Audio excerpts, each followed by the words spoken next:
Welcome to Assessments and Qualified Professionals. My name is Lisa Catherwood. I'm the YTP coordinator. And I'm Howard Falk. I'm the Oregon Vocational Rehabilitation Policy and Training Manager. Today we're going to talk about understanding an overview of the different educational assessments that are used that can help you when creating eligibility and plan development. We're also going to bridge the concepts and language between school and vocational rehab so that the individual education program and the individual plan for employment can align. We're also going to discuss who is a qualified professional. And at the end of this, you'll be able to understand how schools and VR assessments complement each other so that we don't over-assess our clients. And so that that information can align the IEP and the IPE. Merriam-Webster talks about qualified and professional. Qualified is fitted as by training or experience for a given purpose, and competent. A professional is engaged in one of the learned professions. From a vocational rehabilitation standpoint, the reason we're discussing qualified professionals is that term comes up often in the rules and regulations that govern the eligibility process for an individual entering into services with vocational rehabilitation. There are 3 times that the term qualified professional may be found. The first of those is when determining who is a qualified professional that can determine whether an applicant has a physical or mental impairment, or when the applicant has a physical or mental impairment and whether that impairment constitutes a substantial impediment to employment. And the third time that we'll find that is when the qualified vocational rehabilitation counselor is making a determination on whether or not the 2 previous assessments meet the criteria necessary for eligibility within the program. In the first case, qualified professional in this context means a person that is qualified to make a diagnosis pertaining to the individual's physical or mental health. Depending upon the specific disability being evaluated, this documentation may be provided by several appropriate sources, and we'll talk about those as we continue.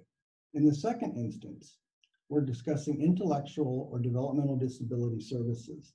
And in order to make an IDD diagnosis, this information has to come from a licensed psychiatrist or psychologist, or documented eligibility for developmental disability services in Oregon that has been based upon a diagnosis from one of the above named professionals. A physical disability can be diagnosed by a licensed medical professional with the ability to formally diagnose the individual's disability. Now, this diagnosis may be provided by a medical doctor, a surgical report addressing the condition, or other appropriate medical documentation that meets this criteria.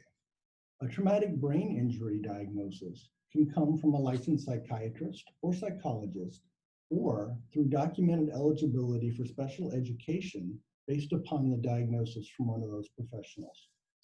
So why is this information important? As a counselor, what am I looking for? So in mental health and psychological determination for eligibility, you're looking for the diagnosis and the testing that's done. Mental health, there's oftentimes an evaluation, and it's usually called a psychological assessment. This will provide a diagnostic criteria, and it can be from a medical doctor, a licensed professional counselor, a licensed clinical social worker, a psychiatrist, or a psychologist. In our respects, a psychological evaluation is really considered a neuropsych testing. So doing testing such as an IQ test. And these will come from a licensed psychologist or a licensed psychiatrist. When we're talking about instances where it says a qualified professional has stated that the applicant's physical or mental impairment constitutes or results in a substantial impediment to employment for the applicant. In many instances, this determination is going to actually be made by the VRC or vocational rehabilitation counselor. And it's their determination process that will determine whether or not this meets the criteria. Just to briefly touch upon the IDD documentation that we mentioned earlier, what we're looking for in this context is there a barrier to employment? And this information can come from a licensed psychiatrist, psychologist, or a school psychologist. And this information needs to demonstrate how the individual's qualifying disability actually presents that barrier to employment. This is different than just the diagnoses that we were talking about What we're looking for on the physical disability in terms of a barrier to employment is that the documentation that's been provided by the licensed medical professional, does it show how the person's disability presents a barrier? In some cases, just observation of the physical disability by the VRC may be sufficient to meet this standard. When looking for a barrier through a traumatic brain injury or a TBI diagnosis, some of the things that you can use here is documentation that's provided by the licensed psychiatrist or psychologist, or documentation that you may get through the school system showing eligibility for special education. And again, this is different than a diagnosis. We're actually looking for what is the barrier to employment. And that is one of the key things for eligibility determinations within the VR system. The next category we're going to talk about is learning disabilities. And again, we're looking for evidence that the individual's learning disability may present a barrier to employment. This information may come from a school psychologist or other certified learning specialists, including learning specialists or special education teachers. And these were presented to the VRC primarily in the form of an evaluation. Oregon law says that you must provide sound instruction in the past, and that an individual cannot be diagnosed with a learning disability just based on poor instruction. A learning disability is a severe discrepancy between achievement and intellectual ability in oral expression, listening comprehension, written expression, basic reading skills, reading comprehension, mathematical calculations, or mathematical reasoning. Oftentimes on IEPs that you'll also see specific learning disability. This is when a child responds to a scientific research-based intervention as part of the evaluation procedure. So this is great information to read and gather from your special ed teachers, your transition specialists, and the IEP. I want to also briefly touch upon mental health documentation. And again, this documentation, we're looking for what is the barrier to employment. And information may come to us from medical doctors, licensed professional counselors, licensed clinical social workers, psychiatrists, psychologists, or school psychologists. And we're looking for information that demonstrates how the individual's disability presents this barrier to employment.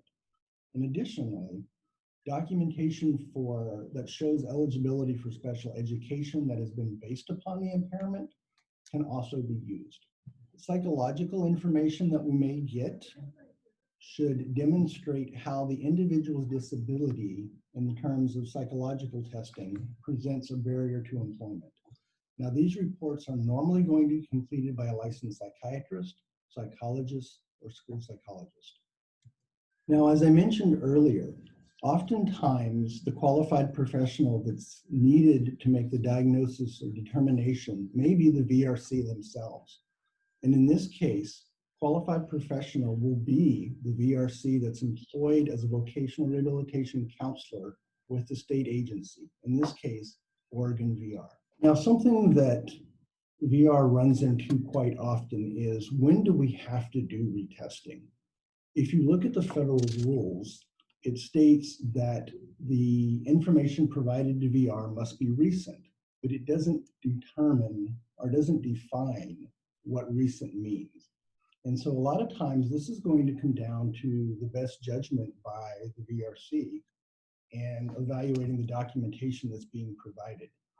We're going to talk about that here for a little bit in two contexts. One is in context from the information that's being provided to vocational rehabilitation from the other qualified professionals that we talked about.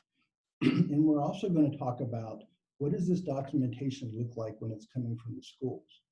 From the VRC perspective, we're primarily going to be looking at, is the information recent in context with the type of disability?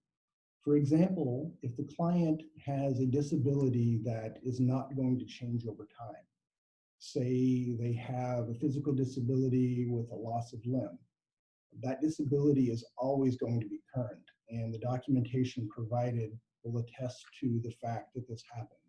This could also take place in some instances where we're talking about an intellectual or neurological disability, things like Down syndrome or autism spectrum. That diagnosis is always going to be consistent. What you may have to evaluate is the barrier to employment and the impact that that causes. But the actual diagnosis, once it's diagnosed, that diagnosis is permanent. So in schools, once an individual is on an IEP or a 504 plan, they must consider whether they need additional information to continue or change the eligibility, and that has to happen every 3 years. That doesn't necessarily mean that they're going to do assessments every 3 years. It just means that they have to consider and look at all the information they have to determine if they need to get any more. So during a re-eval, they have to use a variety of assessment tools and strategies to gather relevant functional, developmental, and academic information. They use technically sound instruments to assess this if they need to reassess by an actual formal assessment. And all of these formal assessments at the schools are administered by trained and knowledgeable personnel, also known as qualified personnel. They will directly assist a person in determining their educational needs. So if you're reading the IEP and any assessments that you gather from there, you can gain some information about the barriers to employment based on what the educational needs might be. When they are doing the evaluations, they include evaluations and informations provided by the parent and the child. They also provide information that is current in the classroom or state or local assessments that they've taken, and then also observations from teachers and other special education and related service providers. Once they gather all that information, they determine whether individual is meeting their measurable annual goals that are set. And if they are meeting them, then they rewrite annual goals for the next time. Now we're going to talk about different types of assessments that are in the schools that might be helpful for you to gain or gather while you are doing your eligibilities and plans. So there are formal assessments and informal assessments. So formal assessments are in the student's permanent file. And these things include things like formal interest inventories, aptitude tests, quarterly or semester grades that are through the high school, their current psychological assessment data, indicating their strengths and weaknesses, and then any college entrance scores or anything like that that they might have already taken. And informal is in their working file. So the informal assessments include informal interviews with students completion of interest inventories, questionnaires to establish what their interests and preferences are, any functional vocational evaluations that have happened, interviews with family, and student observations. And we're going to go slightly into some more different types of assessments that you might ask for from your education partners in a sec. There are 3 types of assessments and tests. There is type A, which is assessment of information to find the baseline of the student's progress. Different kinds of things are curriculum-based assessments, like writing samples, helps find out where the baseline is for that individual student. Type B tests have to be administered by someone who went to an accredited school that allows you to do type B level assessments. These are usually master's degree in psychology, education, speech and language path, occupational therapy, social work, counseling, or a field closely related to that, and having formal training in the ethical administration and interpretation of those results. So an example of this would be the test of achievement, the Woodcock-Johnson. In order to give that test, you have to have gone to a school that gives you the formal training in ethical administration. And then type C tests are, an example would be an IQ test. Needs to be completed by a doctorate degree in psychology, education, or closely related field with the formal training of ethical administration, scoring, and interpretation of those assessments. Okay, we just talked about the 3 different types of tests that you may run across. Next, we're going to talk about the 5 different types of assessments that you may get from an education program. These are important to the VRC because they can provide valuable insight into some of the eligibility information that you may not be able to get elsewhere. The first assessment we're going to talk about is formative assessment. And this was just a quote that we came across. It said, when teachers do formative assessments effectively, students learn at roughly double the rate they do without doing it. So what are formative assessments? Formative assessments are assessments that are used to inform instruction and set goals. They're frequent and ongoing, and they're generally not graded. When I was in school, we had to do things like exit slips, or nowadays they do an app called Kahoots that has questions. Quick check of comprehension and understanding before they get to leave the classroom to go to their next class. This information is very important to get from your education partner, whether that be the transition specialist or the teacher. You can find out if the individual is following directions, has comprehension, and is able to focus. And you're only going to get that from talking to the educator. The next type of assessment is summative. Summative is used to measure the student's level of understanding and overall effectiveness of instruction. It's usually graded, and it's usually your semester or year-end grades. So different things that are summative assessments include projects, essays, tests, and they're demonstrating all the understanding that they have. It can also be state testing, like the SAT or the ACT that they need to take before they go into college.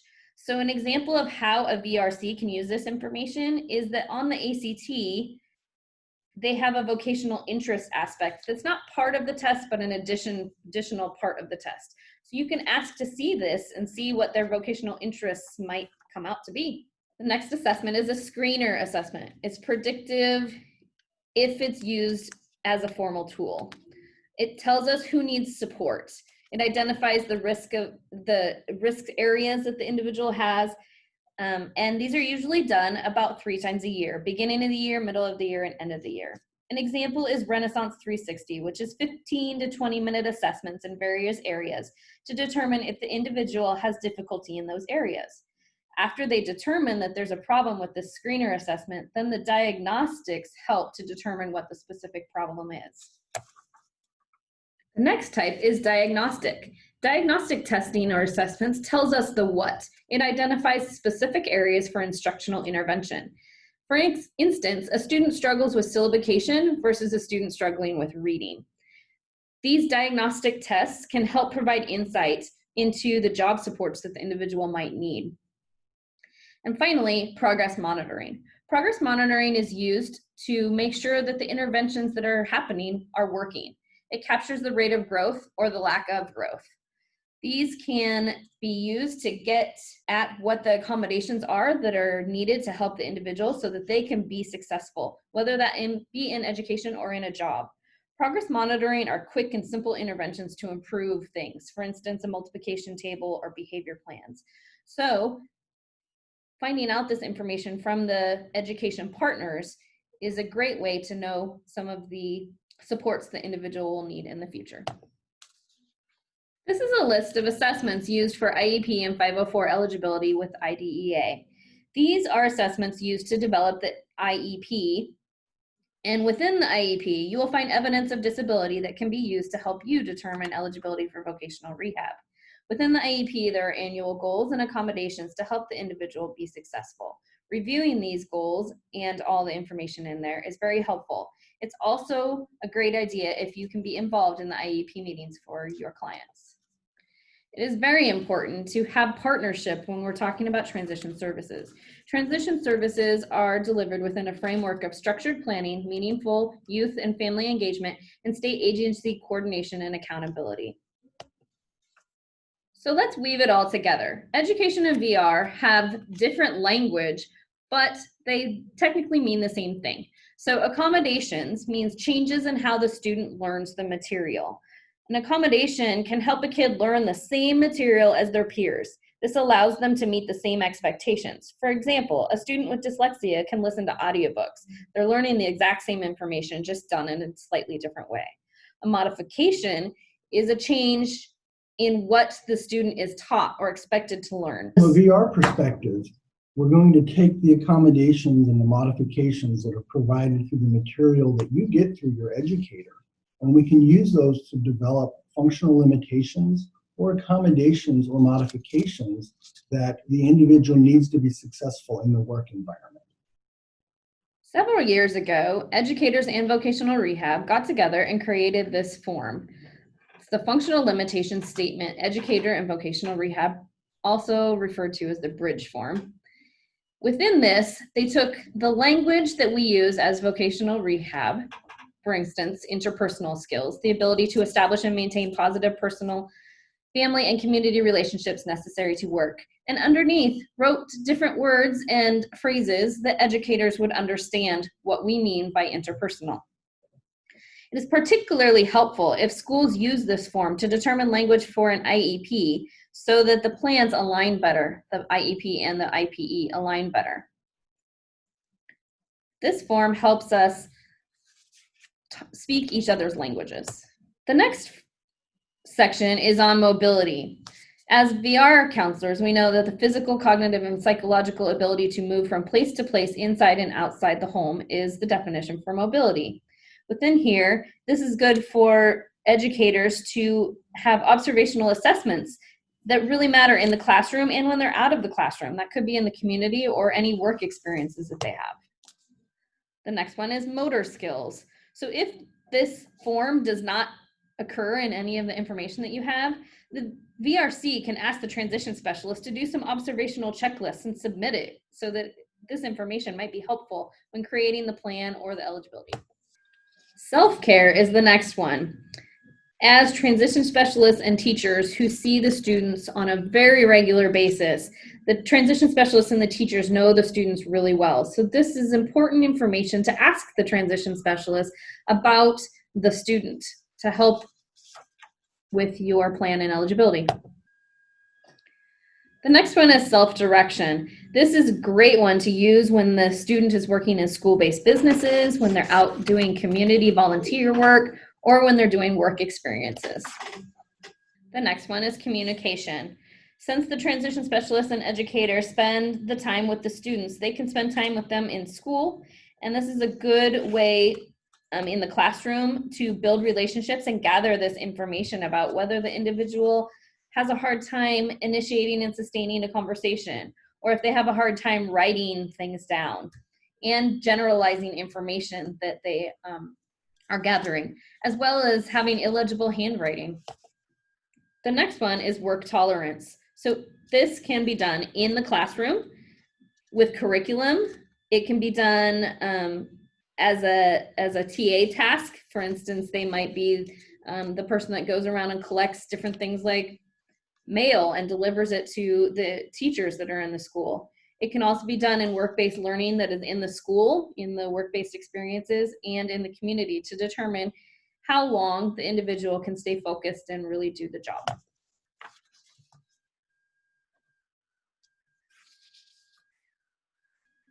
And finally, work skills.